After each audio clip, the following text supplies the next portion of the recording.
नमस्कार विद्यार्थी मित्रांनो, मी Madan Ekade English with Madan sir या आपल्या यूट्यूब चॅनलवर सर्वांचं स्वागत करतो. या प्लॅटफॉर्मवर आपण एक सिरीज सुरू केलेली आहे. त्या सिरीजचं नाव आहे English complete English grammar and PYQ analysis series. या सिरीजमधला basics of English grammar basics हा पहिला टॉपिक चालू आहे आणि या पहिल्या टॉपिकमधला आजचा आपला तिसरा सेशन आहे. भाग 3 तिसरा सेशन आज आपण चालू आहे. तर ही सिरीज आता आजचे क्वेश्चन सुरू करण्या अगोदर मी तुम्हाला एक अशी महत्त्वाची गोष्ट सांगणार आहे की हे जे आपण प्रश्न पाहत आहेत हे सगळे प्रश्न एमपीएससीने घेतलेल्या वेगवेगळ्या परीक्षेतले मुख्य परीक्षेचे प्रश्न, जसं की कंबाईन ग्रुप बी आणि ग्रुप सी राज्यसेवा ऑब्जेक्टिव्ह राईट. तर एमपीएससीचे जे प्रश्न आहेत हे प्रश्न बाकीच्या सगळ्या परीक्षेसाठी एक बेस आहे. बाकीच्या सगळ्या सरळ सेवा असतील, तुमच्या TCS पॅटर्ननुसार होणाऱ्या परीक्षा असतील, तलाठी आहे, ग्रामसेवक आहे, टेट नावाची परीक्षा शिक्षकांसाठी राईट, त्याबरोबर महानगरपालिकेच्या परीक्षा असतील, आरोग्य विभाग असेल, आदिवासी विभाग असेल, TCS पॅटर्नच्या सगळ्या परीक्षा, केंद्राच्या परीक्षा, रेल्वेच्या परीक्षा, या सगळ्या परीक्षेचा जो इंग्रजीचा सिलेबस आहे त्या सगळ्या परीक्षेचा हा बेस आहे. आपल्या एमपीएससीचे जे प्रश्न आहेत ते सगळ्यात अवघड असणारे प्रश्न आहेत आणि यानुसारच बाकीचे जे प्रश्न येतात ते कम्पॅरेटिव्हली खरंच सोपे येतात. सगळ्यात अवघड प्रश्न एमपीएससीचे आणि हे प्रश्न एमपीएससीचे प्रश्न जर तुम्हाला माहित झालं कसे सोडवायचे, काय याच्यामध्ये क्लूज असतात, कशा पद्धतीने हँडल करायचं, तर तुम्हाला बाकीच्या परीक्षा नक्कीच सोप्या जातील. म्हणून मी तुम्हाला नक्कीच सांगत की तुम्ही हे चॅनल सबस्क्राईब करा, लाईक करा, वारंवार पहा, स्वतःची रिव्हिजन करा आणि आपले जे मित्र आहेत, जे गरजू आहेत, जे सिरियस आहेत परीक्षेच्या बाबतीत, त्या सगळ्या मित्रांना हे चॅनल शेअर करा आणि ही जी सिरीज आहे ही कंटिन्यू बघा, सुरुवातीपासून शेवटपर्यंत तुमच्या खरंच अडचणी सॉल्व्ह होतील याची 100% गॅरंटी मिळते. ठीक आहे, बघा आज आपण पुढचे आजचे प्रश्न सुरू करू. आजचा पहिला प्रश्न आहे आपला, the basket of apples and pears were hanging. This must be one of the best place that has been stage at Stanford this season. बरोबर, आणि each of the candidates are well qualified. या sentence मध्ये आपल्याला विचारलेलं आहे incorrect sentence. 3 sentence दिलेले आणि incorrect वाक्य ओळखायचे. बघा आता आयोगाने प्रश्न जे दिलेले आहेत ते कसे, म्हणजे आपल्याला जर काही माहित नाही कसं कन्फ्युज होऊ शकतात. इथं तुम्हाला ऍपल्स आहे, इथं पियर्स आणि इथं वेअर आहे. तुम्हाला वाटत आहे बरोबर वेअर आहे, इथं ऍपल्स आहे, खूप सारे ऍपल दिसत आहे, खूप सारे पियर दिसत आहे, म्हणून हे वाक्य बरोबर आहे. पण हे तसं नाही. कितीही ऍपल्स असू द्या, कितीही पियर्स असू द्या, पण पाहायचं कुठं वाक्यात द बास्केट. जिथं आर्टिकल लागलेला आहे त्या आर्टिकल आणि आर्टिकल सोबतचा नाऊन आपला महत्वाचा आहे. याच्या अगोदर आपण काही उदाहरणं बघितले. बघा, the basket of, the cost of, या सिंग्युलर फ्रेज आहेत. या कशा फ्रेज आहेत? सिंग्युलर फ्रेज आहेत, एकवचनी फ्रेज आहेत. त्यानंतर येणारा करता, त्यानंतर येणारा जो वर्ब आहे तो कसा आहे? सिंग्युलर येईल. आता यामध्ये बघा, द बास्केट ऑफ, कशाची बास्केट? ऍपल्स आणि पियर्स. एक बास्केट आहे, त्यामध्ये खूप सारे ऍपल्स आहेत, खूप सारे पियर्स आहेत, पण बास्केट किती आहे? एकच आहे. त्यानुसार इथं वर्ब काय पाहिजे? मग सिंग्युलर. त्यानुसार वर्ब काय पाहिजे? सिंग्युलर पाहिजे. म्हणजे या वाक्यात काय वाज इट राईट, म्हणजे हे वाक्य चुकलं राईट. आता बघा पुढचं वाक्य, धिस मस्ट बी. धिस हा कसा आहे? सिंग्युलर आहे, सिंग्युलर प्रोनाउन आहे, एकवचनी करता. This must be one of the best place. One of the best, बघा वन ऑफ द आहे, पण one of the best. Best काय तुम्हाला माहिती आहे का? आता जर समजा मी इथे लिहिला गुड, इथं लिहिला बेटर आणि इथं लिहिला बेस्ट. गुड हा झाला पॉझिटिव्ह डिग्री, बरोबर, पॉझिटिव्ह डिग्री पीडी. बेटर हा झाला कंपॅरेटिव्ह डिग्री आणि बेस्ट हा झाला सुपरलेटिव्ह डिग्री. आता तुमच्या लक्षात आलं की वन ऑफ द नंतर ही कोणती डिग्री आली? सुपरलेटिव्ह डिग्री आहे. म्हणजे ही रचना आहे, ते स्ट्रक्चर आहे डिग्री मधलं. सुपरलेटिव्ह डिग्री मधलं वन ऑफ द असेल, वन ऑफ द च्या नंतर जर EST असेल, जसं हा बेस्ट आला, तर यानंतर येणारं जे नाऊन आहे, यानंतर येणारं नाऊन हे नेहमी आणि नेहमी काय ते प्लुरल येते. यानंतर येणारं नाऊन नेहमी काय ते प्लुरल येते. जसं हा प्लेज आला, म्हणजे इथपर्यंत बरोबर आहे. One of the best plays ही सुपरलेटिव्ह डिग्रीची रचना झाली आणि यानुसार, या प्लेज या नाऊन नुसार समोर येणारा जो हॅज आहे तो पण काय पाहिजे? प्लुरल पाहिजे. तो काय पाहिजे? प्लुरल पाहिजे. म्हणजे तिथं काय पाहिजे? हॅव पाहिजे. हा झाला point number 1. One of the EST plus अनेक वचनी नाऊन, ही झाली सुपरलेटिव्ह डिग्रीची रचना. आता यामधला दुसरा पॉईंट असा आहे यामध्ये की बघा, हे 2 वाक्य आहेत. किती वाक्य आहेत? 2 वाक्य आहेत. This must be one of the best place that has been stage at Stanford this season. आता दॅट या कंजक्शननं हे वाक्य जोडलेलं आहे. तर ज्यावेळेस दॅटनं 2 वाक्य जोडलेली असतात, दॅटच्या अगोदरचा शब्द पाहायचा, एक वचनी आहे का अनेक वचनी आहे? दॅटच्या अगोदरचा शब्द अनेक वचनी आहे प्लीज, आणि त्यानुसार इथं अनेक वचनीच व्हर्ब येणार हॅव. राईट. हे आपण 2 पॉईंट बघितले, म्हणजे आपलं हे वाक्य काय झालं, चुकलं. आता तिसरं वाक्य आहे इच. तिसरं वाक्य काय, each. Each of the candidates are well qualified. Each आपण याच्या अगोदर बऱ्याच प्रश्नामध्ये आलेला आहे. इच आहे सिंग्युलर आणि इचच्या नंतर येणारा जो व्हर्ब आहे तो पण कसा पाहिजे, सिंग्युलर. तिथं पाहिजे इज. आता मला सांगा, हे तीनही वाक्य चुकले, आपल्याला विचारलं काय इनकरेक्ट, तर इनकरेक्टचा आन्सर काय येईल, ए, बी आणि सी, कारण तिन्ही काय तर चुकीचे आहेत आमचे. राईट. आलं तुमच्या लक्षात. बघा आता पुढचा एकदम सोपं आहे, फक्त तुम्ही लक्ष द्या, एकदम सोपं आहे. ठीक आहे. बघा next question. Either Ravi or Mohan have done his work आणि you who is more lethargic than she. Right. बघा आता either Ravi or Mohan, either Ravi or Mohan कशाने जोडलेलं आहे वाक्य, आयदर और. ही जोडी आहे, तुम्हाला सांगितलं ज्या काही अशा जोड्या आहेत ना, आयदर और, neither, nor, not only, but also. तर या जोड्या असताना या जोडीमधला जो दुसरा शब्द आहे, दुसऱ्या शब्दानंतरचा जो नाऊन आहे तो सिंग्युलर आहे का प्लुरल आहे, त्यानंतर पुढचा वर्ब ठरतो सिंग्युलर घ्यायचा का प्लुरल घ्यायचा. राईट.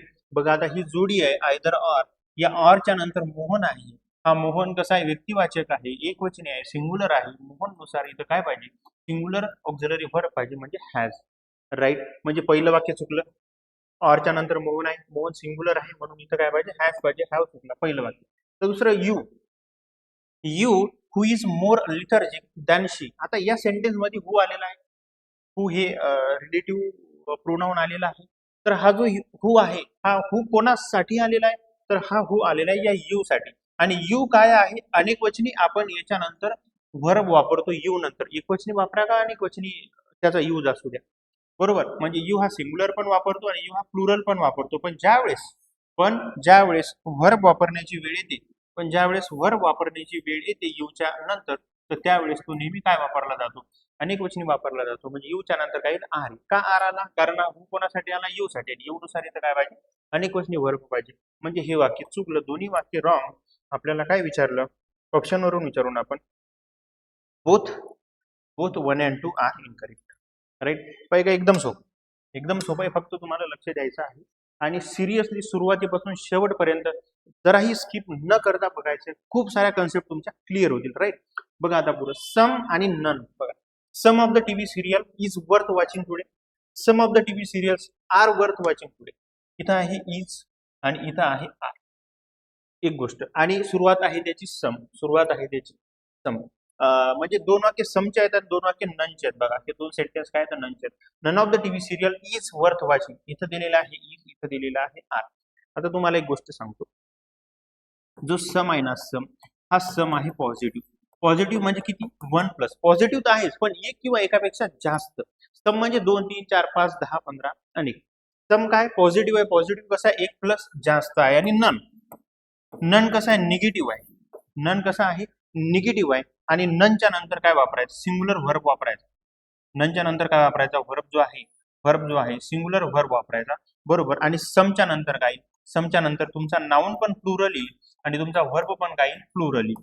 नाउन पण प्लुरल आणि व्हर्ब पण काय येईल, प्लुरल येईल. बघा आता सम ऑफ द टीव्ही सिरियल्स पाहिजे. इथं मिस्टेक झालेली आहे आपली. सम म्हणजे टायपिंग एरर आहे. सम ऑफ द टीव्ही सिरियल्स आणि मग इथं आर. आणि आता हे वाक्य झालं बरोबर. Some of the TV serials are. आता नन आहे, none of the TV serial आणि none of the TV serials. या दोन्ही ठिकाणी बघा, या दोन्ही ठिकाणी यस आहे. इथं पण यस आहे आणि इथं पण यस आहे. तो आपल्या टायपिंग मध्ये राहून गेलेला आहे. None of the TV serials, none of the TV serials आणि none of the TV serials. म्हणजे ज्या काही टीव्ही सिरियल्स आहेत, त्यातली एकही पाहायच्या लायकीची नाही, असं मी म्हणतो का, नाही. या वाक्यात आहे बघा, none of the TV serials is worth watching today, बरोबर. आणि दुसरं पण वाक्य दिले, none of the TV serials are worth watching today. आपले जे स्टुडंट आहेत ते मला म्हणू शकतात, सर तुम्हाला काय माहिती किती चांगले असतात सिरियल, पण हे मी म्हटलेलं नाही. या वाक्यात दिलेल्या none of the TV serials is worth watching today, तर नन नंतर जो नाउन आहे तो नाउन प्लुरल घ्यावा आणि जो व्हर्ब आहे तो व्हर्ब सिंग्युलर घ्यावा. म्हणजे हे वाक्य काय आहे, बरोबर आहे. आणि नन नंतर आपण आर वापरणार का, नाही, कारण none negative singular verb. Right. बघा हा फरक आहे दोन्ही. तर मग आता याच्यामध्ये बरोबर कोणतं आहे आपलं? एक आहे बी नंबरचं आणि एक आहे डी नंबरचं. बरोबर, कारण सिंग्युलर व्हर्ब पाहिजे म्हणजे बी आणि डी. बघा बी आणि डी, बी आणि D. Some of the TV serials are worth watching today. B बरोबर आहे. आपल्याला काय विचारलं? बी बरोबर आहे. आणि none of the TV serials are चुकलेला आहे, इज पाहिजे बी आणि सी. बी आणि सी, बी आणि सी. राईट. बघा एवढं सोपं आहे, फक्त लक्ष ठेवा तुम्ही. सगळं सोपं आहे, खूप सारा तुम्हाला त्याचा फायदा होईल. परीक्षेत उत्तम स्कोर येईल आपला. बरोबर. बघा आता पुढचा कन्सेप्ट आहे the minister accompanied by his officers is. प्रश्न विचारताना कसे विचारतात? आता तुम्हाला इथं ऑफिसर्स दिसते. काय दिसते? ऑफिसर्स आणि लगेच इज आला. तुम्हाला वाटते आता हे ऑफिसर्स आहे आणि इज आहे, पण ऑफिसर्स आणि इजचा काही संबंध आहे का? नाही. कुठे बघायचं? बघा अकंपनीड बाय नावाचा शब्द आहे आणि अकंपनीड बाय नावाच्या शब्दानं दोन नाऊन जोडलेलं आहे. एक नाऊन आहे द मिनिस्टर आणि दुसरा नाऊन आहे हिज ऑफिसर. राईट. असे काही शब्द आहेत की जसं की आता मी सांगितलं तुम्हाला besides with, along with, together with, and not, as well as. बरोबर. आणि आता हा अकंपनीड बाय, हे असे शब्द आहेत. या शब्दानं जर दोन नाऊन जोडले असतील, याच्यापेक्षा अजूनही शब्द आहेत. आपण काही फॉर एक्झाम्पल बघितले. या शब्दानं जर दोन नाऊन जोडले असतील तर पहिल्या कर्त्यानुसार वर्ब घ्यायचा. पहिला कर्ता आहे यामध्ये द मिनिस्टर हा सिंग्युलर आहे. त्या सिंग्युलर नुसार हा इज. बरोबर आहे, म्हणजे पहिलं वाक्य आपलं बरोबर आहे. राईट. आता बघा दुसरं वाक्य, each of the employees was given a bonus. Each, बऱ्याचदा आपण ईचचे वाक्य बघितलेले आहे. ईच हे काय? सिंग्युलर आहे. ईच हे काय आहे? सिंग्युलर आहे. आणि ईच नंतर वॉज काय आहे? बरोबर आहे, सिंग्युलर. खूप वेळा ईचचे सेंटेन्स आपण बघितलेले आहे. तर यामध्ये काय झालेलं आहे? ए बरोबर आहे आणि बी पण बरोबर आहे, म्हणजे बोथ आर करेक्टच आपल्याला विचारलेलं. दोन्ही वाक्य कशी आहेत? बरोबर आहे. राईट. बघा सोपं आहे सगळं खरंच सोपं आहे. फक्त तुम्ही लक्ष ठेवा आणि बिलकुल एकदम सातत्य ठेवा. सगळ्या सिरीज बघा. बरोबर. खूप साऱ्या कन्सेप्ट आपल्या क्लिअर होतील. बघा आता याच्यामध्ये करेक्ट सेंटेन्स विचारलेला आहे. नेक्स्ट क्वेश्चन, करेक्ट सेंटेन्स विचारलेला आहे एव्हरी. आता आपल्याला माहिती आहे की ज्या काही सिंगल पार्ट्या बरोबर, तुम्हाला माहिती आहे सिंगल पार्ट्या कोण आहे? ईच आहे, एव्हरी आहे, आयदर आहे आणि नायदर आहे. बरोबर. ईच आहे, एव्हरी आहे, आयदर आहे, नायदर आहे, ह्या सगळ्या सिंगल पार्ट्या. यानंतर नेहमी सिंग्युलर नाऊन आणि यानंतर नेहमी सिंग्युलर वर्ब. सिंग्युलर नाऊन आणि सिंग्युलर वर्ब असं मी लिहिलेलं आहे. Each, every, either, neither, singular noun आणि यानंतर सिंग्युलरच काय वापरायचा? वर्ब वापरायचा. हे पाठच करून टाकायचं, कारण सिंगल लोक कधी पण तुमच्या कामाला येतात. जसं की इथं पाहता, every man and woman is welcome. Right. बरोबर. आता ईच नुसार मॅन आहे, ईच नुसार एव्हरी नुसार मॅन आहे, वुमन आहे, हे बरोबर. राईट. आता दुसरी काय काळजी घ्यायची याच्यात? जर समजा एखादं ईजचं वाक्य त्यानं ईज पण बरोबर दिला, पण या वुमेनचं जर त्यांनी वुमेन केलं, वुमनचं जर त्यांनी इथं अनेक वचन केलं, तर बरोबर आहे का? नाही, कारण नाऊन पण काय पाहिजे? सिंग्युलर पाहिजे. वर्ब पण काय पाहिजे? इथं सिंग्युलर पाहिजे. राईट. बघा आता इथे बघा मॅन आहे. राईट. मॅन आहे. या ठिकाणी मेन चालेल का? तर ऑब्विसली नॉट, कारण मेन पण नाही चालणार, कारण एव्हरी नंतर, ईच नंतर, आयदर आणि नायदर नंतर सिंग्युलर नाऊन आणि हा काय? Singular verb.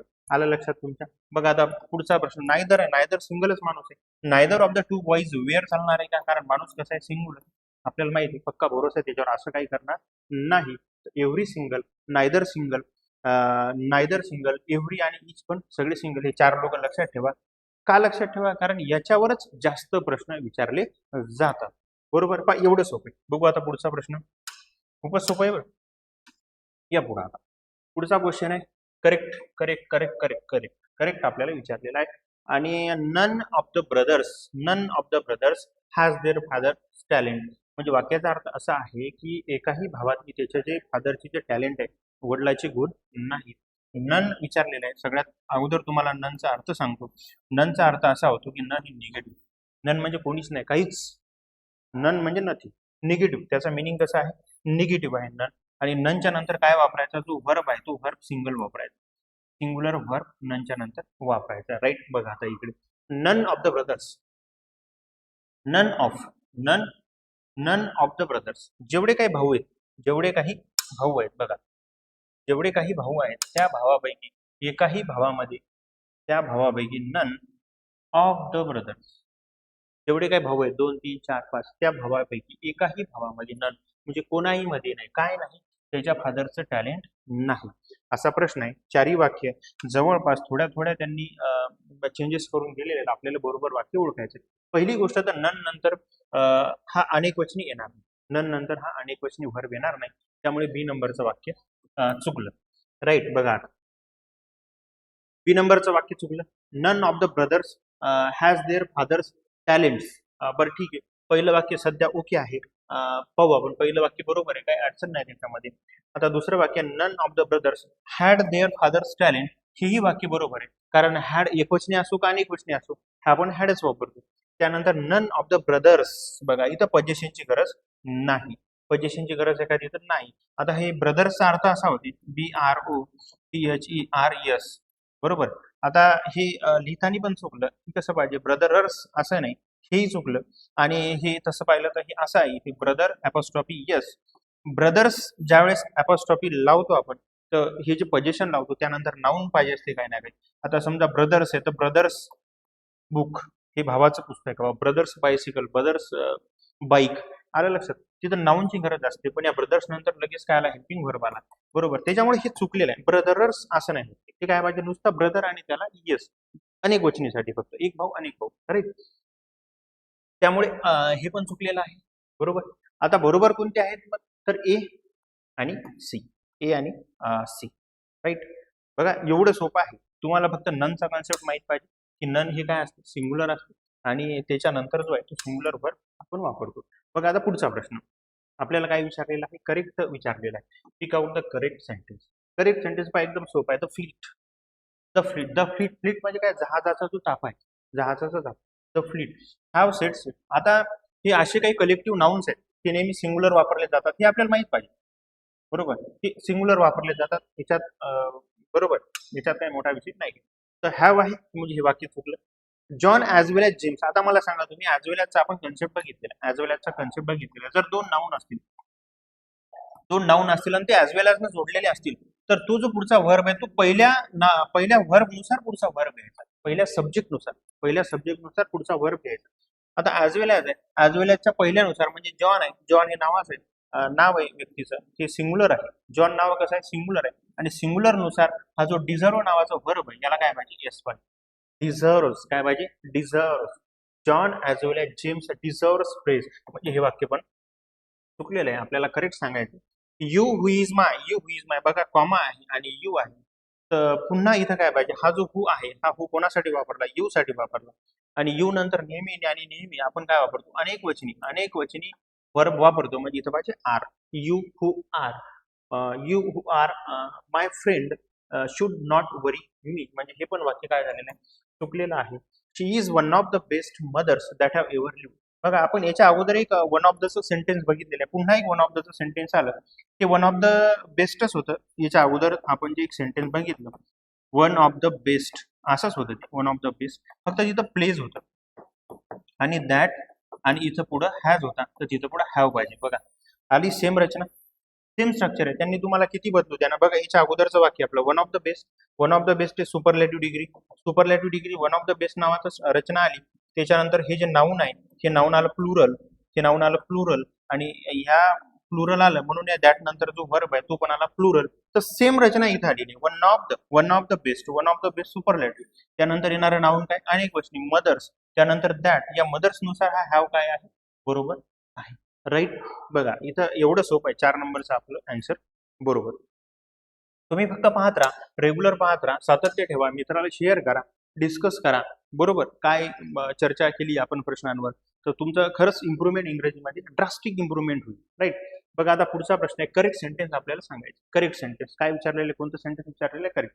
Fish and chips is not my favourite meal, bread and water was the vagrant staples diet, आणि pen and ink has been displace by the ball pen. बघा आता हे एक वाक्य माय फेवराईट मील नावाची गोष्ट तुम्ही याच्या अगोदर आपण मागील पहिल्याच व्हिडिओमध्ये एक वाक्य बघितलेलं आहे. Bread and bread bread and butter is my favourite food. असं एक वाक्य आपण बघितलं, बरोबर. सेम वाक्य आलं बघा. इथं माय फेवराईट मील, तिथं माय फेवराईट फूड होतं आणि ब्रेड अँड बटर होतं. Bread and butter collective noun, त्याचा वापर सिंगुलर एक म्हणून वापरला जाते आणि म्हणून इथं इज काय आहे, बरोबर. तसंच इथं fish and chips is not म्हणजे सिंगुलर आलं, बरोबर. फिश अँड चिप्स सिंगुलर, बरोबर. माय फेवराईट मील, बरोबर. सेम रचना, राईट. पेन अँड इंक हे पण वाक्य रिपीट आहे. Pen and ink has been displaced by the ballpoint. तुम्हाला मी सांगितलं, ज्यावेळेस दोन करते असतील, दोन गोष्टी असतील, त्या जर एका गोष्टीनं रिप्लेस केल्या असतील, या दोन गोष्टी जर एका गोष्टीनं रिप्लेस केल्या असतील तर ते सिंगल वापरायचं. जसं की पेन आहे आणि इंक आहे. Pen and ink has been displaced by the ballpoint.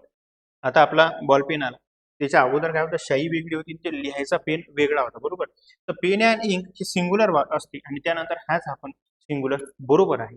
आता पुढचं वाक्य, bread and water was the vagrant staple diet in prison.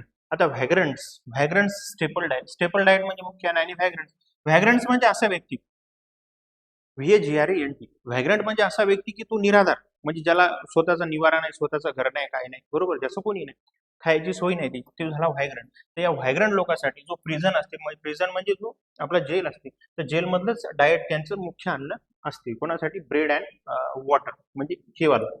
Bread and water was the vagrant staple diet in prison. आपल्याला लक्ष कुठं ठेवायचं, bread and water हा single आहे, त्यानुसार वॉज बरोबर आहे. म्हणजे तीनही वाक्य आपली बरोबर आहे. ए बी आणि सी असं ऑप्शन दिलेलं नाही, असं ऑप्शन दिलेलं नाही. बघा कुठं काय, एकदा चेक करूया वाक्यात.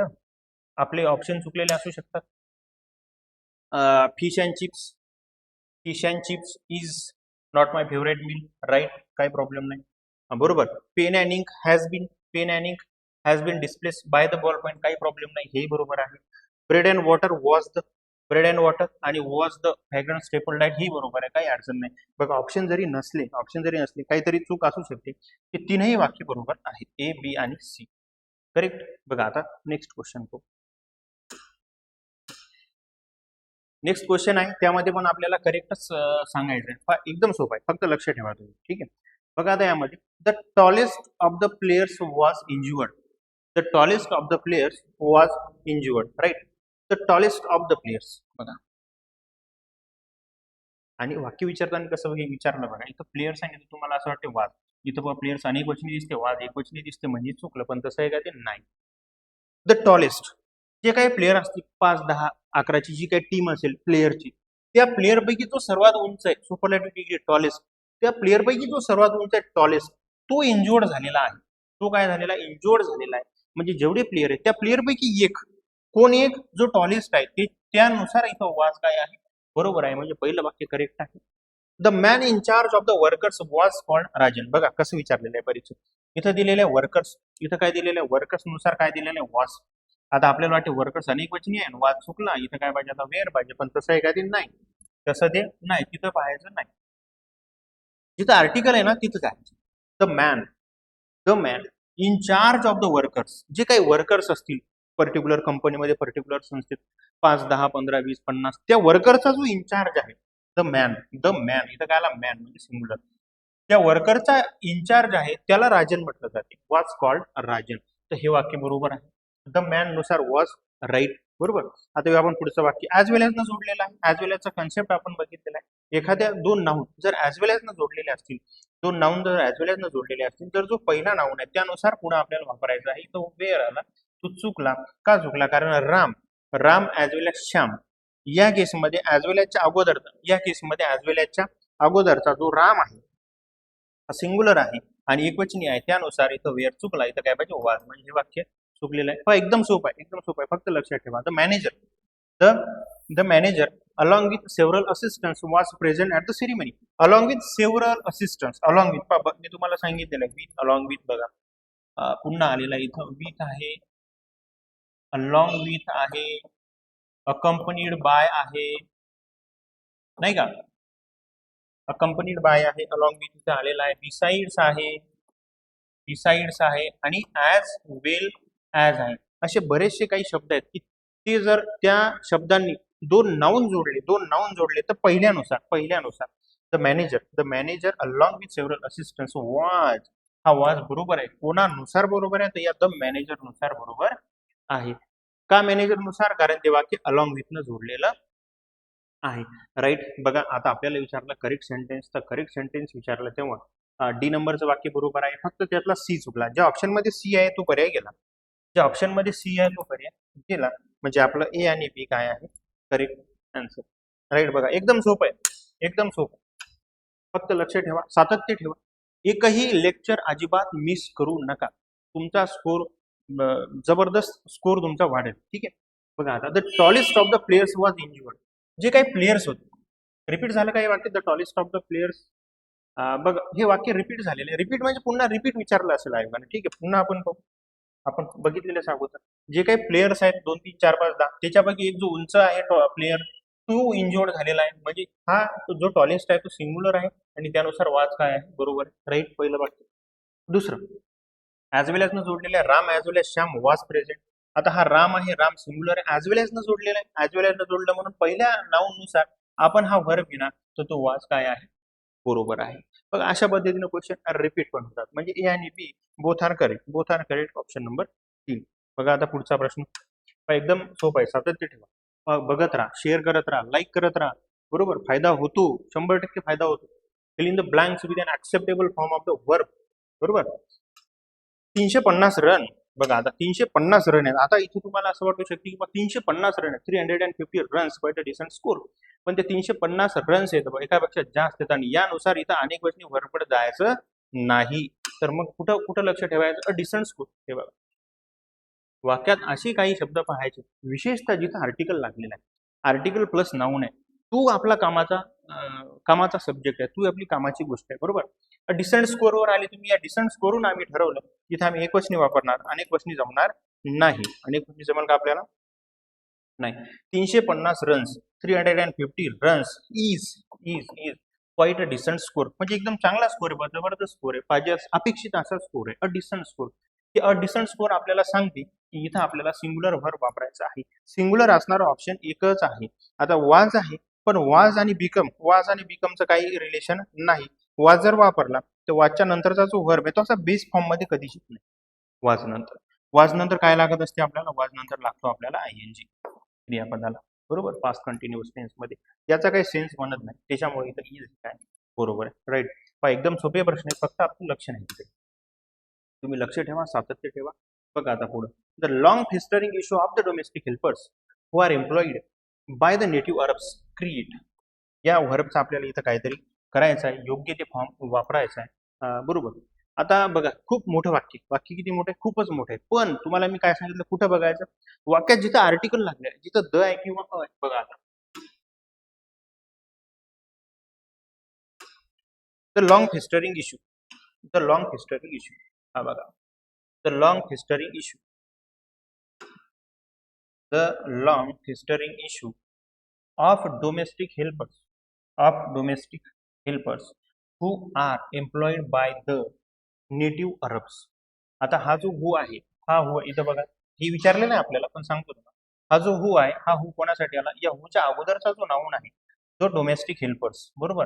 डोमेस्टिक हेल्पर्स अनेक वचनी, म्हणून या हु नंतर काय पाहिजे? अनेक वचनी वर्ब पाहिजे, म्हणजे बरोबर. राईट. म्हणजे त्यांनी आपल्याला ते विचारलं नाही, फक्त तुम्हाला रचना सांगत आहे. हु आहे, हुच्या अगोदर अनेक वचनी नाऊन आहे, त्यानुसार हा आर बरोबर आहे, अनेक वचनी वर्ब. आता या पुढे इथं आपल्याला रिकामी जागा भरायची आहे. द लॉंग फेस्टरिंग इश्यूचा अर्थ असा झाला की असा इश्यू जो खूप दिवसाचा ताटकळत पडलेला, अजून सॉल्व्ह झालेला नाही. कोणाचा इश्यू आहे तो? डोमेस्टिक हेल्पर्स आहे. काय इश्यू आहे? Who are employed by the native Arabs create a lot of animals among the two communities. बरोबर. दोन समाज आहेत, दोन कम्युनिटी आहेत, दोन कम्युनिटीमध्ये तिथं काहीतरी वाद चालू आहे आणि हा इश्यू अजूनही रेंगाळलेला आहे, तो सुटलेला नाही, असं वाक्य आपल्याला सांगते. तर जी आपली रिकामी जागा आहे ही भरायची या the long festering issue. The long festering issue singular नुसार इथं काय सिंगुलर. बघा आता काय येईल? आता आर येणार का? नाही. वेअर येणार का? नाही. आता नुसता क्रिएट येईल का बरं? नुसता क्रिएट येईल का? इथं नाही येणार. कारण जर नुसता क्रिएट नसता पाहिजे तर काय पाहिजे होता, क्रिएट्स पाहिजे होता. कारण आपला जो सब्जेक्ट आहे लॉंग हिस्टरी इश्यू हा सिंग्युलर आहे आणि सिंग्युलर असल्यास क्रियापदाला यस लागतो, पण इथं यस नाही, त्यामुळे हे चुकलेलं आहे. आणि हॅज क्रिएटेड ही रचना बरोबर आहे या वाक्यामध्ये. राईट, बरोबर. बघा एवढं सोपं आहे, फक्त थोडंसं बेसिक माहित पाहिजे, थोडीशी आयडिया पाहिजे, थोड्याशा बेसिक कन्सेप्ट क्लिअर पाहिजे. बघा आता पुढं आपल्याला पुन्हा विचारलेलं आहे either of the two were suppose to be present in the office. बघा आणि सांगितलेलं आहे की कुठं मिस्टेक आहे, आयदर ऑफ द टू. आता तुम्हाला मी सांगितलं आयदर नायदर, आयदर नायदर इच एव्हरी. कोणती गँग आहे यांची सगळी, ही सगळी सिंगल गँग आहे. कोणती गँग आहे, सिंगल गँग आहे. आणि सिंगल गँग समोर आपण काय वापरतो, सिंगल. मग सिंगल म्हणजे सिंगुलर, सिंगुलर व्हर्ब आपण वापरतो. बघा आता आयदर आहे, आयदर मधला हेल्पिंग व्हर्ब चुकला B. Either of the two were suppose to be present in the office, तर बी चुकलेला आहे. बी कुठं आहे सध्या, बरोबर आहे. ए मध्ये आयदर ऑफ द टू आहे, ए बी आणि सी आणि डी. तर यामधला आपला वेअर चुकलेला आहे. काय चुकलेला आहे, आपला वेअर चुकलेला आहे. तर वेअर कुठे येते, ए मध्येच येते ना. A were, B suppose to be, C present आणि डी. नाही असं असेल, की कसं असणार, आयदर ऑफ द टू साठी ए, वेअर साठी बी, सी साठी सपोज टू बी आणि डी साठी सी. म्हणजे आपला हा जो वेअर आहे तो बी मध्ये येते, म्हणजे आपला आन्सर काय ना बी. म्हणजे तिथं काय आहे, आपली चूक आहे. राईट. बघा पुढं इनकरेक्ट आपल्याला विचारलेलं पण एकदम सोपं आहे. डीड आहे, डीड आहे, डीड आहे, बिलीव्ड आहे. एकदम सोपा आहे हा कन्सेप्ट. तुम्हाला एकदा माहित झाला ना की कधीच विसरत नाही, अजिबात विसरणार नाही. We did believe it, we did believe it. तुम्हाला सांगतो ज्या ज्या वाक्यात डू, डज आणि डीड, डू डज डीड आणि वाक्यात असणारे असला, डू डज डीड वाक्यात असणारे असला की एकच गोष्ट लक्षात ठेवायची, त्या वाक्यातला जो व्हर्ब आहे, त्या वाक्यातला जो व्हर्ब आहे हा नेहमी बेस फॉर्म मध्ये पाहिजे. त्या वाक्यातला व्हर्ब कसा पाहिजे, बेस फॉर्म मध्ये पाहिजे. बेस फॉर्म मध्ये कसं, ज्याला ईडी नाही, ज्याला एस ईएस नाही, ज्याला आयएनजी नाही, त्याचं दुसरं तिसरं रूप नाही, त्याच्यात अजिबात बदल करायचा नाही, त्याला म्हणायचं बेस फॉर्म. हा कधी पाहिजे, वाक्यात जर डू असेल, डज असेल आणि डीड असेल. बघा हा डू, इथं आपण डज केलं. डू डज डीड वाक्यात आल्यास त्या वाक्यात येणारा वर्ब हा नेहमी आणि नेहमी बेस फॉर्म मध्ये असतो. एवढा बेसिक नियम आहे. हा जर नियम माहित असला तर खूप सारे प्रश्न तुमच्या जागेवर सुटतात. आता आपण या वाक्यात येऊ. चारही वाक्यात डीड आहे, चारही वाक्यात काय आहे, डीड आहे. बरोबर. आता मला सांगा तुम्ही, 3 वाक्यात डीड आहे. आता मला सांगा we did believe, believe base form मध्ये आहे, त्याला एस एस नाही, आयएनजी नाही, ईडी नाही, काहीच नाही. हे वाक्य बरोबर. बरोबर. We did not believe, okay, काय अडचण नाही आम्हाला, कारण इथं पण बिलीव्ह बेस फॉर्म मध्ये. Okay. We did not believe it. आता आपण आताच बघितलं की डीड, डू डज डीड आला की वाक्य काय पाहिजे, बेस फॉर्म मध्ये पाहिजे. तर बिलीव्ड आहे, चुकलं, नाही जमत तसं. आणि we believed it, no problem. We believed it, V two, direct V two वापरा. म्हणजे तुम्हाला जर बिलीव्ड वापरायचा तर डीड नको वापरू, आणि डीड नाही वापरायचं तर बिलीव्ड वापरा, व्ही टू वापरा. अशी ती गोष्ट आहे. बरोबर. काय विचारलं आपल्याला, आपल्याला विचारलं इनकरेक्ट. इनकरेक्ट आहे नंबर 3. बघा किती सोपं आहे, सोपं आहे का नाही, बरोबर एकदम सोपं आहे. फक्त तुम्हाला जरासं बेसिक माहित पाहिजे. ओके ओके, संपलं का आपलं, संपलं नाही, संपलं नाही, पुढं जाय ना ते. हा या इकडे आता.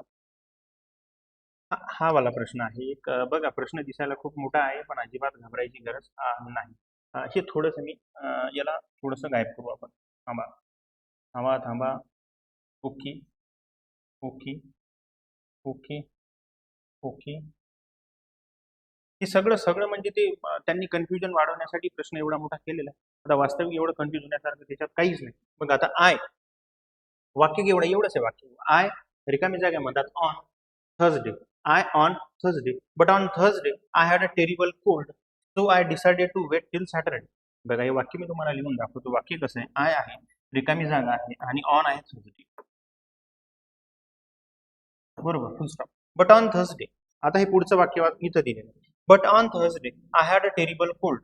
बट ऑन थर्सडे म्हणजे गुरुवारी मला काय झालं होतं, भयानक अशी सर्दी झाली होती, कोल्ड झाली होती. So I decided to wait till Saturday. So I decided to wait till Saturday.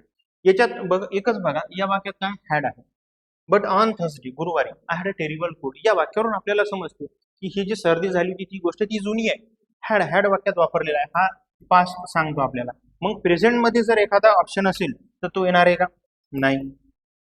Present मधला ऑप्शन गेला, प्रेझेंट मधला ऑप्शन गेला. आता इथं वाज टू लिव्ह आणि वाज टू हॅव लेफ्ट या दोन गोष्टी उरल्या, वॉज टू लिव्ह आणि वॉज टू हॅव लेफ्ट. आता हे पहिल्यांदा आपण समजून घेऊ की पहिलं वाक्य आहे की आय ऑन थर्सडे, म्हणजे I was to leave on Thursday किंवा I was to have left on Thursday, म्हणजे गुरुवारी मी निघणार होतो, बट पण काय झालं, on Thursday I had a terrible cold, आणि त्यामुळे काय झालं, so I decided to wait till Saturday. मी गुरुवारी निघणार होतो असं बेसिक अर्थ वाक्याचा, पण गुरुवारी मला काय झालं, खूप सारी म्हणजे टेरिबल कोल्ड झाली, खूप जास्त सर्दी झाली, म्हणून मी शनिवारपर्यंत काय केलं, थांबायचा निर्णय घेतला. आता इथे तुम्हाला सांगायचं असं की दोन गोष्टी असतात, याचा आन्सर एक तर वॉज टू लिव्ह किंवा वॉज टू हॅव लेफ्ट येतात, दोन्हीतून ठरवायचं कसं. आता was to leave it's a normal, was to leave जो आहे, वॉज टू लिव्हचा असा अर्थ होतो, तुम्ही जर म्हणलं I was to leave on Thursday, मी गुरुवारी निघणार होतो, ओके, तिथपर्यंत बरोबर आहे, काय अडचण नाही. आणि आता दुसरा आपण जर आन्सर केलं, वॉज टू हॅव लेफ्ट, दोन्हीत फरक असा आहे, हा जस्ट एक प्लॅन होता की मला गुरुवारी निघायचं होतं, मी गुरुवारी निघणार होतो, पण काय झालं, काऊन नाही झालं हे काही माहीत नाही, जस्ट एक प्लॅन होता, मला गुरुवारी निघायचं होतं पण नाही गेलो. बरं, आता वॉज टू हॅव लेफ्टचा पण अर्थ तसाच होतो, पण यामध्ये थोडासा इंटेन्सिटी जास्त आहे, म्हणजे थोडासा एक तुम्ही रिग्रेट म्हणा, रिग्रेट म्हणा की मला गुरुवारी जायचं होतं यार, पण थंडी सर्दी एवढी झाली होती, म्हणजे तुम्हाला ते रिग्रेट आहे त्या गोष्टीचा काय रिग्रेट आहे की मला निघायचं होतं गुरुवारीच, पण थंडी एवढी झाली की मी मग जाऊ नाही शकलो, मग शनिवारपर्यंत थांबायचं काम पडलं. हे असं वाक्य सांगते, मला शनिवारपर्यंत मी थांबायचं ठरवलं, कारण मला गुरुवारी खूप सर्दी झाली होती, भयानक सर्दी झाली होती, नाही तर मला निघायचं होतं, तर या गोष्टीचा मला रिग्रेट आहे, बरोबर. तर ही जी इंटेन्सिटी सांगणारा जे वाक्य आहे ते वॉज टू हॅव लेफ्ट, बरोबर, म्हणून याचा आन्सर येणार वॉज टू हॅव लेफ्ट, कारण समोर रिझन दिलेलं आहे, रिग्रेट व्यक्त केलेलं आहे, बरोबर. तर आयोगाचं पण आन्सर हेच आहे, वॉज टू हॅव लेफ्ट. आता मला सांगा, हे वॉज टू लिव्ह येणार नाही आणि वुड लिव्ह येणार नाही. जी जरतरची वाक्य असतात तिथं वुड लिव्ह येते. ही जी रचना आहे वुड प्लस बेस फॉर्म कुठं वापरतो आपण, जर एका वाक्यात V2 असेल तर दुसरं जे वाक्य आहे त्याच्यात आपण वुड वापरतो, काय वापरतो, वुड वापरतो. वुडची रचना वेगळ्या ठिकाणी, जरतरच्या ठिकाणी येते, राईट. बघा याचा आन्सर काय येणार, was to have lived, right. आता बघा पुढचा क्वेश्चन, एकदम सोपं आहे बरं, खूपच सोपं आहे, पाहत राहा, सातत्य ठेवा, समजून घ्यायचा प्रयत्न करा, खूप साऱ्या समस्या आपल्या सॉल्व्ह होतील. बघा आता पुढे, पिक आउट द करेक्ट युसेज आपल्याला सांगायचं, लार्ज नंबर ऑफ, एक कन्सेप्ट आहे अ नंबर ऑफ, याच्या अगोदर याच्यावर प्रश्न विचारून झालेला आहे, आणि एक आहे द नंबर ऑफ, या दोन गोष्टी तुम्ही समजून घ्या, अ नंबर ऑफ आणि द नंबर ऑफ, यापैकी हे थोडंसं वेगळं वाटू शकते तुम्हाला, याला अपवाद म्हणून पाहायचं. द नंबर ऑफ हे जे आहे ना, हे सिंग्युलर आहे, द नंबर ऑफ कसं आहे, सिंग्युलर आहे, आणि अ नंबर ऑफ कसं आहे, प्लुरल आहे. द नंबर ऑफ कसं आहे, सिंग्युलर आहे, आणि अ नंबर ऑफ कसं आहे, प्लुरल. आता तुम्ही म्हणता सर इथं द अ आहे आणि इथे तुम्ही प्लुरल लिहिलं, इथं द आहे आणि इथे तुम्ही सिंग्युलर लिहिलं, सांगतो कसं. ज्यावेळेस आपण द नंबर ऑफ म्हणतो, मला सांगा द हे आर्टिकल कसं, हे डेफिनाइट आर्टिकल आहे, डेफिनाइटचा अर्थ असा होते निश्चित, डेफिनाइटचा अर्थ कसा होते निश्चित.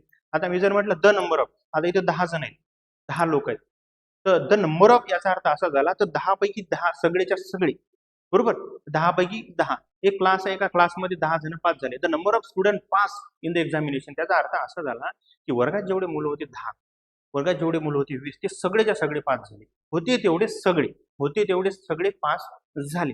आता दुसरा विषय असा आहे की अ नंबर ऑफ म्हणजे काय, अ नंबर ऑफ म्हणजे अनगिनत, की त्याची संख्या आपल्याला माहित नाही, खूप सारे पास झाले, बरोबर. आता बघा, आता आपल्या वाक्याकडे अ नंबर ऑफ, आता अ नंबर ऑफ वरून आपल्याला असं समजलं की सगळ्या वाक्यात अ नंबर ऑफ आहे, सगळ्या वाक्यात काय आहे, अ नंबर ऑफ, आणि अ नंबर ऑफ ही जी फ्रेज आहे, ही फ्रेज कशी सांगितलेली आहे, आपण प्लुरल सांगितलेली आहे. आता या वाक्याचा अर्थ बघा, अ नंबर ऑफ लेडीज, इथं ऑर झालेला आहे, ऑफ पाहिजे, अ number of ladies has become officers. आता तुमची अभ्यासिका आहे, तुमच्या अभ्यासिकेतली काही पर्टिक्युलर 3, 4, 5, 6, 7, 8 मुली आहेत, बरोबर. तुम्ही अ नंबर ऑफ असं म्हणू शकता का, नाही, तुम्हाला म्हणू लागेल the number of ladies in our library got selected in last 1 year. मागच्या एका वर्षात आमच्या अभ्यासिकेत जेवढ्या मुली होत्या सगळ्याचं सिलेक्शन झालं, पण आता अख्खं पुणे अख्खं पुणे, आता अख्ख्या पुण्यातल्या तुम्हाला किती भरपूर साऱ्या वेगवेगळ्या अभ्यासिकेतल्या भरपूर साऱ्या मुली लागलेल्या आहेत, बरोबर. तर मग त्यावेळेस तुम्ही काय म्हणाल, अ large number of ladies, a large number of ladies has become officer. खूप साऱ्या मुली, पुण्यातल्या खूप साऱ्या मुली वेगवेगळ्या लायब्ररीतल्या वेगवेगळ्या नंबरनं खूप साऱ्या मुली काय झालेल्या आहेत, अधिकारी झालेल्या. आता मला सांगा, अ large number of ladies, a large number of ladies हे कसं पाहिजे, हॅज पाहिजे. हॅज पाहिजे का इथं नाही पाहिजे, इथं काय पाहिजे, हॅव पाहिजे. A large number of ladies have become officer, हे वाक्य बरोबर आहे. A large number of ladies are become, आता आर बिकम आर इथपर्यंत बरोबर, पण आरच्या नंतर बेस फॉर्म नाही वापरता येत ना. आर प्लुरल आहे बरोबर, पण आरच्या नंतर बेस फॉर्म वापरता येते का, नाही. आरच्या नंतर आयएनजी येत असतो नेहमी क्रियापदाला, त्याच्यामुळे ही रचना चुकलेली आहे. पुढे या, a large number of ladies were become. Were पण अनेक वचनी ठीक आहे, पण वेअर नंतर पण बेस फॉर्म आपण वापरतो का, नाही. वेअर नंतर ॲमिजार आणि वाजवेअर नंतर क्रियापदाला आयएनजी येतो. ॲमिजार आणि वाजवेअर नंतर क्रियापदाला असा बेस फॉर्म आपण वापरत नाही, जसा इथे बिकम वापरलेला आहे, right. That's why our correct answer is option number 2. A large number of ladies have become officers, right. तुम्हाला समजलं असेल नक्कीच. एकदम एकदम सोपं आहे, एकदम साध्या साध्या गोष्टी आहेत. फक्त माहीत पाहिजे, रिव्हिजन पाहिजे, सातत्य पाहिजे. तुम्ही जर वारंवार ऐकलं तर बिलकुल तुमचा कन्सेप्ट क्लिअर होईल. बघा आता पुढं, identify the unit in which there is an error. Error सांगायची आपल्याला, ग्रुप ऑफ यांग्स. मला आत्ताच सांगितलं, a number of a group, बरोबर. हा, आता इथं इथं वेगळं आहे, नंबर ऑफ वेगळं आणि ग्रुप ऑफ वेगळं. नंबर ऑफ वेगळं आणि काय ग्रुप ऑफ वेगळं. बघा आता इथे दिलेलं आहे अ ग्रुप ऑफ, अ ग्रुप. किती ग्रुप, अ ग्रुप, एक group. The bucket of, the bucket of जसं आपण बघितलं होतं, द पुस्तक बघितलं होतं, तिथं अ group of. A group of कसे मला सांगा बरं तुम्ही. अ ग्रुप ऑफ, आता येऊ आपण इथं या नावांसाठी.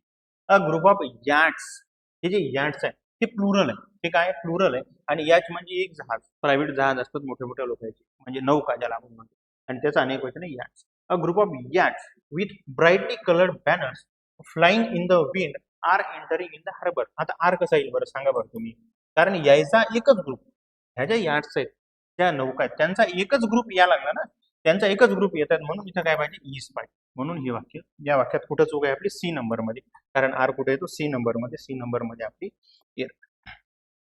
एवढं सोपं आहे.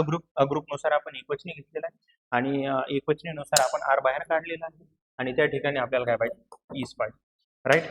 बघू नेक्स्ट क्वेश्चन. एवढं सोपं आहे, पाहता तुम्ही, ठीक आहे. The 3 primary auxiliaries are. प्रश्न असा विचारलेला आहे, त्याचं म्हणणं आहे की तुम्हाला असे कोणती 3 प्रायमरी ऑक्झिलरी वर्ब, ऑक्झिलरी वर्बवर जास्त आयोगाचं प्रेम आहे, कारण तीच एक एक पिलर आहे इंग्रजीचा, ग्रामरचा, बरोबर. त्याच्यावर खूप साऱ्या गोष्टी डिपेंड आहेत. तुम्हाला विचारलेलं आहे की प्रायमरी ऑक्झिलरी वर्ब, खूप जुना प्रश्न आहे, पण हा प्रश्न येणाऱ्या काळात रिपीट होऊ शकतो, कारण हे थोडंसं थेरॉटिकल आहे. आता बघा तुम्ही, आणि आपल्याला डायरेक्ट अप्लाइड विचारले, तुम्ही एक बेसिक समजून घ्या, ऑक्झिलरी वर्ब्स काय असते, वाक्यरचना असते, स्ट्रक्चर ऑफ सेंटेन्स असते. या स्ट्रक्चर ऑफ सेंटेन्स मध्ये एक कन्सेप्ट आहे ऑक्झिलरी वर्ब. काय आहे ऑक्झिलरी वर्ब? ऑक्झिलरी वर्ब काय असते बरं, यालाच काय म्हणतात, ऑक्झिलरी वर्बलाच काय म्हणतात, हेल्पिंग वर्ब. ऑक्झिलरी वर्बलाच काय म्हणतात, हेल्पिंग वर्ब. आणि याची संख्या तुम्हाला डायरेक्ट नंबर सांगतो, एकूण ऑक्झिलरी वर्ब्स किती इंग्लिशमध्ये, ते येतं 24. किती येतं, 24. आता मी काही गोष्टी लिहितो, मी लिहिलं इथं am, is, are, was, were, do, does, did, am is are, was, were, do, does, did, have, has, had. हा लिहिला मी एक ग्रुप, बरोबर. Am is are, was, were, do, does, did, have, has, had. आता लिहितो मी अजून एक ग्रुप, बघा. कॅन, कुड, शाल, should, will, would, may, might, must, used to, ought to, dare आणि नीड. तुम्ही जर या सगळ्या गोष्टी काउंट केल्या तर या भरतील 24. या किती भरतील, 24. मी तुम्हाला सांगितलं, आपल्याला प्रश्न विचारला, त्याचं म्हणणे ऑक्झिलरी वर्ब सांगा, आणि ऑक्झिलरी वर्ब मध्ये पण त्यांनी काय विचारलं की प्रायमरी ऑक्झिलरी वर्ब सांगा, बरोबर. आता हे झाले एकूण ऑक्झिलरी वर्ब 24. हा एक ग्रुप आहे आणि हा एक ग्रुप आहे.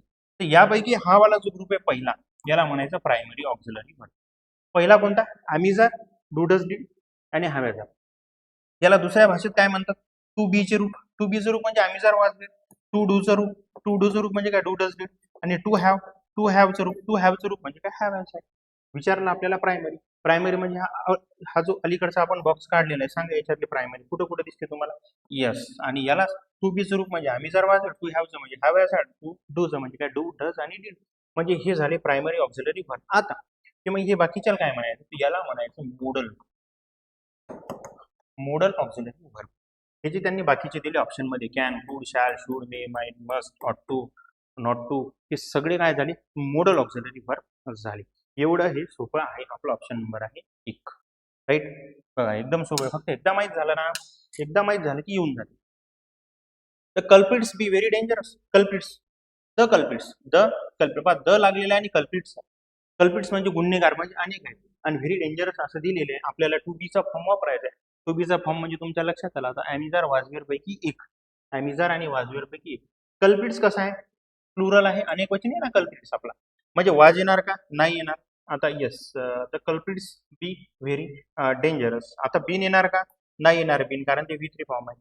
आणि आता मला सांगा तुम्ही, एक वेअर आहे आणि आर आहे, आणि आपल्याला टू बीचं फॉर्म वापरायचं आहे. येस, वेअरही बरोबर आहे, आरही बरोबर आहे. पुढे प्रश्न वाचू.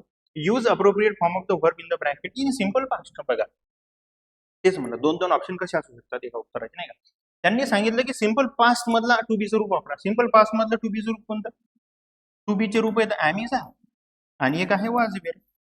ॲमिझार आणि वाजवीर हे झाले प्रेझेंट मधल्या टू बीचे रूप, बरोबर. आणि हे झाले पास्ट मधल्या टू बीचे रूप. आपल्याला प्रश्नात विचारले की मी पास्ट मध्ये वापरा, तर सिंपल पास्ट मधले वाज आणि वेअर, आणि आपल्याला तर अनेक गोष्टी वापरायचा, आणि त्याचं मग आपला आन्सर काय झालं, मग वेअर झालं. बघा एवढं सोपं आहे. Is that simple, is that simple, बरोबर. बघा आता पुढे next question. Except, except for नावाचा कन्सेप्ट आहे. Except for her eyes none of her features is remarkable. Except for, तर एक्सेप्टचंही तसंच आहे. एक्सेप्ट नंतर आपण काय वापरणार, सिंगुलर व्हर्ब वापरणार, सिंगुलर व्हर्ब वापरणार एक्सेप्ट मध्ये. एक्सेप्ट फॉर हर आईज म्हणजे एका व्यक्तीचे खूप सारे फीचर्स चांगले असू शकतात, म्हणजे डोळे, केस, स्किन, नाही का, कपडे, ड्रेसिंग सेन्स, खूप साऱ्या गोष्टी चांगल्या असू शकतात. तर त्यांनी प्रश्नात असं सांगितलं की एक्सेप्ट फॉर हर आईज, तिचे फक्त डोळेच चांगले आहेत. Except for her eyes none of a feature, none म्हणजे काय, negative, none of her features is remarkable.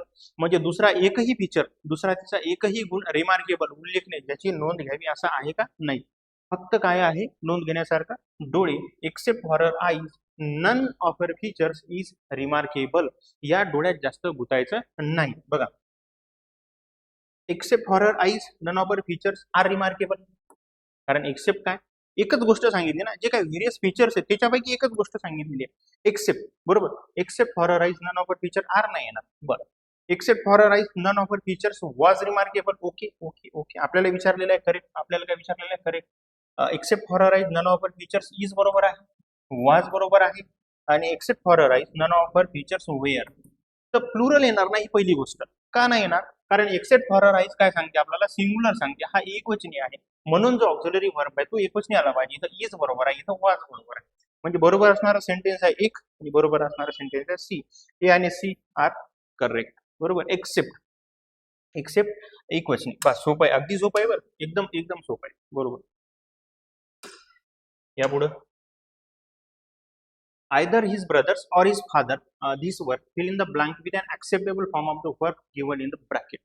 बघा काय सांगितलेलं आहे, आयदर आणि ऑर. इथं आयदर आहे, इथं or. Either his brother or his father do this work. Either आणि ऑर, आयदर आणि ऑरचे तुम्हाला सांगितले जोड्या आल्या ना की दुसऱ्यानुसार, आयदर आणि ऑर आलं की जोडी दुसऱ्यानुसार, either or, neither nor.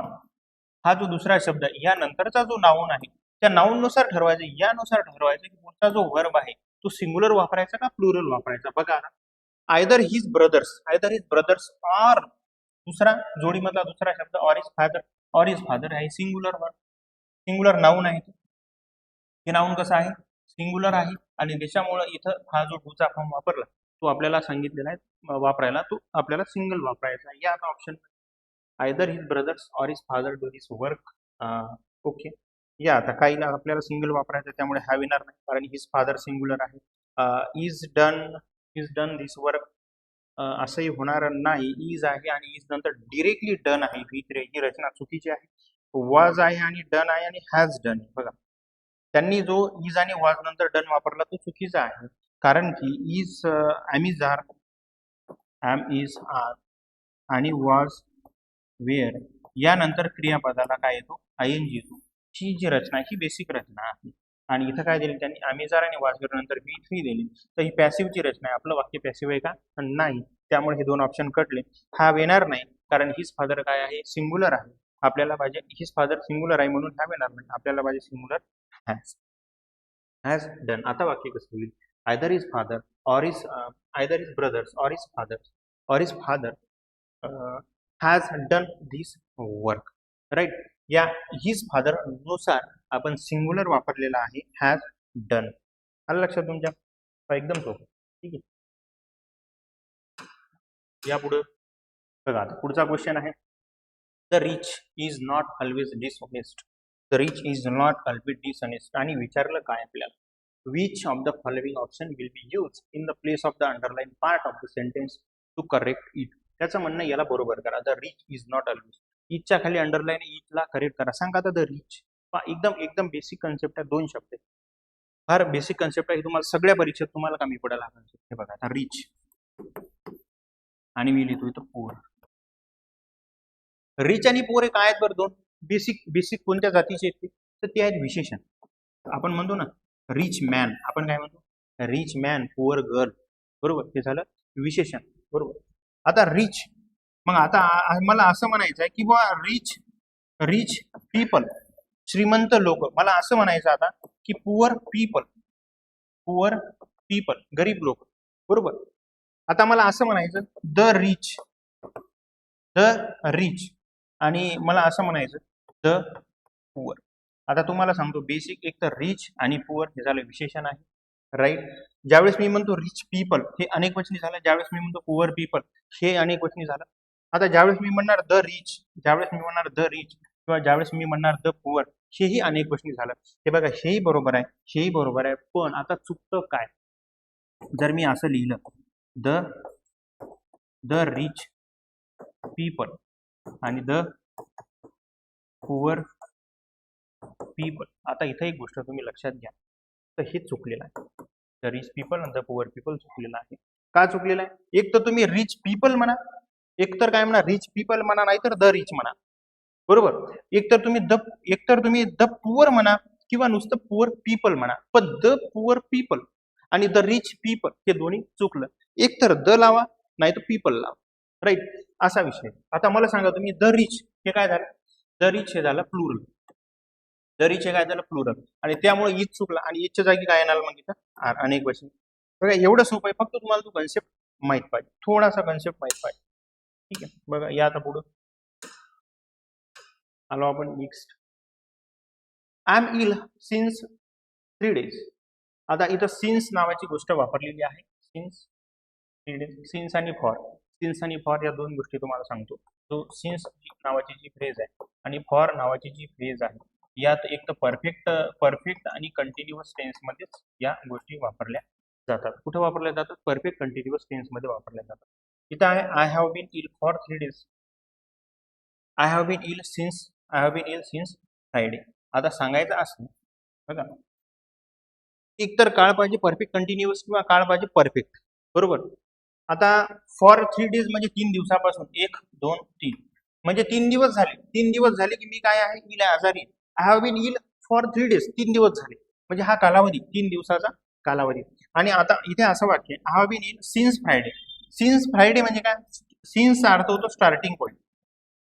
Since काय होतं, स्टार्टिंग, म्हणजे तो जो आजारी आहे तो शुक्रवारपासून आजारी आहे. फ्रायडे शुक्रवारपासून आहे, म्हणजे शुक्रवार त्यानं स्टार्ट सांगते, शुक्रवारपासून आजपर्यंत आजारी. आणि फॉर 3 days म्हणजे काय, 3 दिवस झाले, 3 दिवसापासून तो आजारी आहे. तर ह्या सिन्स आणि फॉर कोणत्या काळात वापरला जातो आपण, परफेक्ट आणि कंटिन्युअस मध्ये. परफेक्ट कंटिन्युअस एक आणि दुसरा परफेक्ट मध्ये, बरोबर. त्याच्यामुळं ॲमच्या वाक्यातली सिन्स याचा काही प्रश्न नाही, चुकलं. आणि हे दोन्ही वाक्य काय आता बरोबर आहे, म्हणजे आपला आन्सर येते बोथ. आपला आन्सर काय ना बोथ, 2 आणि 3, राईट. बघा, एकदम सोपं आहे, फक्त तुम्हाला थोडासा कन्सेप्ट माहित पाहिजे त्यामधला. आता या पुढे many a hill cross by the battalion. आता इथं मेनी आहे, हा मेनी विसरून जायचा, अ हिल आहे. त्यावेळेस अ हिल लागते तर ते काय झालं, सिंग्युलर झालं. ते काय झालं, सिंगुलर झालेला आहे. मग आता सांगा सिंगुलर असणारा ऑप्शन नन ऑफ देअर हे येईल. मे वगैरे येत नसते या वाक्यात, कारण इकडे क्रॉस आहे आणि मे हा काय आहे? मे हा मोडल आहे, मोडल ऑक्झिलरी व्हर्ब आहे. मे मोडल ऑक्झिलरी व्हर्ब मध्ये नेहमी आणि नेहमी क्रियापदाचा बेस फॉर्म येतो. क्रियापदाचा काय येतो? बेस फॉर्म होतो, त्यामुळे मे गेला. आता इथं आपल्याला काय पाहिजे? सिंगल पाहिजे. सिंगल असणारा एकमेव आहे was. A hill, many a hill was cross by the battalion. म्हणजे खूप साऱ्या हिल त्यांनी काय केलेल्या बटालियननं काय केलेल्या क्रॉस केलेल्या आहे. आपण कशावरून ओळखलं? सिंगुलर वापरायचं तर a hill, many a hill. Many जरी असला, मेनी विसरून जायचा, अ हिल नुसार इथं घ्यायचा वॉच. राईट, बरोबर. चल या पुढे नेक्स्ट क्वेश्चन आहे. One of my friends national champion in archery. One of my friends, one of my friends लक्षात घ्या. वन ऑफ माय फ्रेंड्स म्हणजे माझे जेवढे मित्र आहेत 2 3 4 5 10, माझे जेवढे काय मित्र आहेत, असंख्य मित्र आहेत, त्या मित्रापैकी एक जण, त्या मित्रापैकी एका जण का कुठं सिलेक्शन झालेलं आहे? National champion in archery. तो या आर्चरीमध्ये काय आहे? नॅशनल चॅम्पियन आहे. Fill in the blanks in suitable verbs. आता मला सांगा, एक आहे, एकाच मित्राचं झालं ना, त्याच्यामुळे आपल्याला लागेल सिंगुलर असणार एकच आहे. One of my friend is national champion in archery. लक्षात, बाकीचे ऑप्शन कसे सगळं प्लुरल आहे, त्याच्यामुळे इथं एक नंबरचा आपला आन्सर आहे. ही आता पुढं थँक्यू व्हेरी मच. तुम्ही तुमचा जो उत्तम प्रतिसाद आहे सुरुवातीपासून, आज आपलं 3रं लेक्चर आहे. तर तुमच्या खरंच लक्षात आलं असेल की या कन्सेप्ट किती कामाच्या आहेत आपल्या येणाऱ्या एक्झाममध्ये. आणि हे सगळे आयोगाचे प्रश्न आहेत. म्हणजे हे तुमचा जो वेळ आहे बिलकुल सत्कारणी लागेल. अजिबात तुमचा वेळ वाया जाणार नाही, कारण या सगळ्या आयोगाच्या कन्सेप्ट आहेत आणि या कोणत्या ना कोणत्या वेगवेगळ्या परीक्षेत ह्या गोष्टी रिफ्लेक्ट होणार आहेत. त्याच्यामुळे अजिबात आपला वेळ वाया जाणार नाही. सुरुवातीपासून शेवटपर्यंत थोडंही स्किप न करता बघायचं, कंटिन्यू बघायचं, स्वतःही बघायचं, मित्रालाही शेअर करायचं. अशीच आपण सिरीज कंटिन्यू ठेवूयात. आता आपण भेटू पुढील व्हिडिओमध्ये. तोपर्यंत